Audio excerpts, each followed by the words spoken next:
Bonjour à tout le monde, du merveilleux jardin du collectif 21. Je fais cette petite intervention-là. C'est surtout pour un petit peu, c'est peut-être juste de la sémantique ou une façon de parler, mais je préfère faire une petite intervention, peut-être pour conscientiser certaines personnes. Souvent, quand quelqu'un met une photo sur Arc-Fruitier Québec d'une chenille, puis ben, les interventions d'ensuite, ça dit faut la tuer, la brûler, l'écraser, ou mettons qu'il y a un nid de chenille à tendre, puis là, il faut mettre le feu là-dedans, sortir la torche, puis à toutes les fois, j'ai un petit... Je me sens pas à l'aise avec ces commentaires-là, parce que ben, les arbres sont dehors, puis des chenilles, ben, il y en a dehors. Fait que regardez bien, là, il faut vivre avec. Non seulement il faut vivre avec, il était là avant nous autres, puis peut-être qu'il va être là après nous autres, là. Fait que je pense que peut-être être juste un petit peu plus respectueux quand on parle des animaux. Il ne faut pas virer fou. Si vous avez, mettons, ça c'est de la vigne en arrière, ça c'est de la frontenac. S'il y a une chenille dans le tas de feuilles qu'il y a là, on ne fera jamais rien. Voyons donc. L'idée, c'est pas de laisser faire la nature, puis c'est pas fleur bleue ce que je dis. C'est juste une question de gros bon sens. S'il y a une chenille là-dedans, ou s'il y a un scarabée japonais, les chenilles, là, c'est le stade de larve, là. Ça prend des papillons pour se reproduire, pas des chenilles. Fait que si vous en voyez une, bien, il y a des bonnes chances qu'il y en ait une. Puis that's it. Peut-être qu'il y en a une couple d'autres de cachées, mais s'il y a tellement de feuilles, s'il y a une chenille, la nature est faite pour gérer ça, là, il n'y a pas de problème. Ce que ça prend, c'est un petit écosystème. Regardez, moi, où je regarde, là, je vois des framboisiers, il y a nos plantes médicinales toutes là-bas. J'ai plein de framboisiers ici, ça veut dire qu'il y a des guêpes là-dedans. Je vois des tournesols, du kale, il y a des pommiers, il y a des abricotiers, il y a toutes sortes d'affaires tout le tour ici, puis il y a plein de fleurs. Si mon écosystème n'est pas capable de gérer une chenille, le problème, là, c'est pas la chenille. C'est sûr que c'est pas la chenille. C'est parce que, en principe, s'il y a un petit écosystème, vous allez voir, bien, il va y avoir des oiseaux, des guêpes parasitoïdes, des guêpes jaunes et noires. Là. Il y a toutes sortes d'autres animaux qui vont venir, puis qui vont les manger. Parce que ça fait partie du cycle de la vie, c'est normal. Si vous voyez quelques pucerons, il y a une feuille d'enroulé, c'est pas grave. Les coccinelles sont là pour ça. Puis je simplifie beaucoup, mais il y a d'autres insectes, il y a d'autres organismes qui les mangent.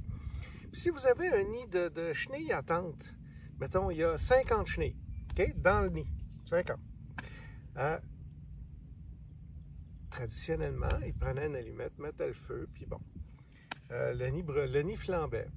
Je ne sais pas c'est quoi le plaisir à voir des animaux comme des chenilles calcinés. Je le vois pas. C'est pour ça que dans nos interventions, tout ce qu'on dit, c'est prenez les chenilles. Mettons, vous avez 50 feuilles dans un tout petit pommier, vous l'avez planté il y a 1 an. Il y a 50 feuilles, puis il y a 50 chenilles. Bien, ça ne prend pas tête à Papineau. C'est sûr qu'il y a trop de chenilles pour ce que le pommier est capable pour l'instant de gérer. Ça, c'est normal. OK? Bien, tout ce qu'on vous dit, c'est que je vous dis aujourd'hui, c'est prenez un petit bâton, prenez les chenilles, allez porter ailleurs. Juste ça. Les animaux qui vont les manger, je sais pas, des moufettes, pas grave. Mais on n'est pas obligé de tuer. On n'est pas obligé de détruire. On veut... Je pense qu'on a assez tué puis détruit. Tu sais, le but, c'est pas qu'on se culpabilise sur tout ce qui est arrivé sur la Terre avant nous autres, puis avant aujourd'hui, le 4 août 2023. Je suis pas là, ça n'a rien à voir. C'est juste...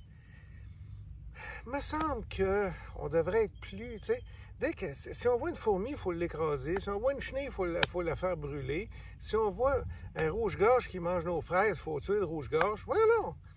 Je veux dire, on peut mettre des petits filets pour protéger certaines choses. L'idée, c'est pas de ne rien faire puis de laisser aller à la nature et de faire confiance. Si vous ne mangez rien pendant 5 ans, vous allez être tanné de jardiner. C'est le fun de manger quelque chose, tu sais.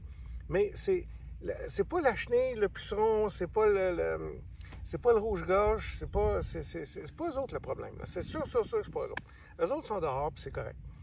L'idée, c'est, si on a comme ici, on va mettre des filets pour protéger les raisins contre les oiseaux. On n'est pas cave. On va mettre des petits filets juste dans le temps de la récolte pour s'assurer d'avoir des raisins. Puis probablement même qu'on va les pas beaux, les moins belles grappes, parce qu'il pleut, il n'arrête pas de pleuvoir cette année. On va avoir des problèmes de maladies fongiques. Nos raisins, bon, c'est sûr qu'il va y avoir quelques grappes d'atteinte. On va les laisser aux oiseaux. Ceux-là, on va les laisser. C'est pas grave. Puis c'est la même chose pour les pucerons puis pour les chenilles. Fait que s'il vous plaît, on n'est pas obligé de sortir la gonne ou le brûleur parce qu'il y a un animal ou quelques animaux qui ne font pas notre affaire. On n'est pas obligé de tuer, on n'est pas obligé de détruire. On peut essayer de construire, puis on peut essayer de déplacer un animal s'il ne fait pas notre affaire. Là, quand je parle de déplacer une chenille, peu importe. Si vous avez des pucerons, attendez un mois, puis les coccinelles vont arriver, ils vont pondre, vous allez voir plein de larves de coccinelles, ça va tout être nettoyé. Puis après ça, vous avez une pouponnière à coccinelles chez vous. Hein? C'est réglé. Fait que vous n'avez pas besoin de tuer tous les pucerons puis de virer fou. Puis même tu sais, on est rendu, quand les écosystèmes sont un peu plus robustes, comme ici, quand même, on jardine sur 2 acres, là, à peu près 1 hectare. Écoutez, je viens de faire le tour des vignes. La dernière fois, j'avais vu des scarabées japonais. Je vous dis pas de rien faire contre les scarabées japonais, parce que en ville, ils sont capables de démolir bien des affaires. Mais ici, les scarabées japonais, honnêtement, je pense que je n'ai vu 3 cette année. Puis on en a des vignes, là. Ça, c'en est, puis il y a toutes sortes de plantes ici. Peut-être qu'ils mangent un coin quelque part, mais je ne sais pas si vous entendez, il y a des oiseaux partout, tout le tour, là. Il y en a qui s'est rendu qui nichent ici. Fait que, pauvre scarabée, il ne vit pas longtemps quand il se pointe ici. Fait que l'idée, c'est de se faire un petit écosystème. C'est sûr que c'est difficile quand on commence au début, puis que les plantes sont jeunes. C'est sûr, si vous avez 50, je recommence, 50 scarabées japonais dans un pommier qui a 50 feuilles, bien, ça va pas bien. Il faudrait les enlever, puis il faudrait les déplacer, ou peu importe. Tu sais, je veux dire, c'est pas la fin du monde, mais on n'est pas obligé d'entrer en guerre. Oui, c'est une espèce qui est invasive, mais c'est nous autres qui l'avons amené, le scarabée. Il n'est pas venu tout seul, là. Tu sais? Fait que, quand même, tu sais, la nature a marché avant nous autres, puis quand on n'est pas là, elle marche. C'est juste qu'il faut aller plus dans son sens, puis moins contre elle, donc en guerre. Fait que, sur ces belles paroles du vendredi, passez une belle fin de journée. Merci.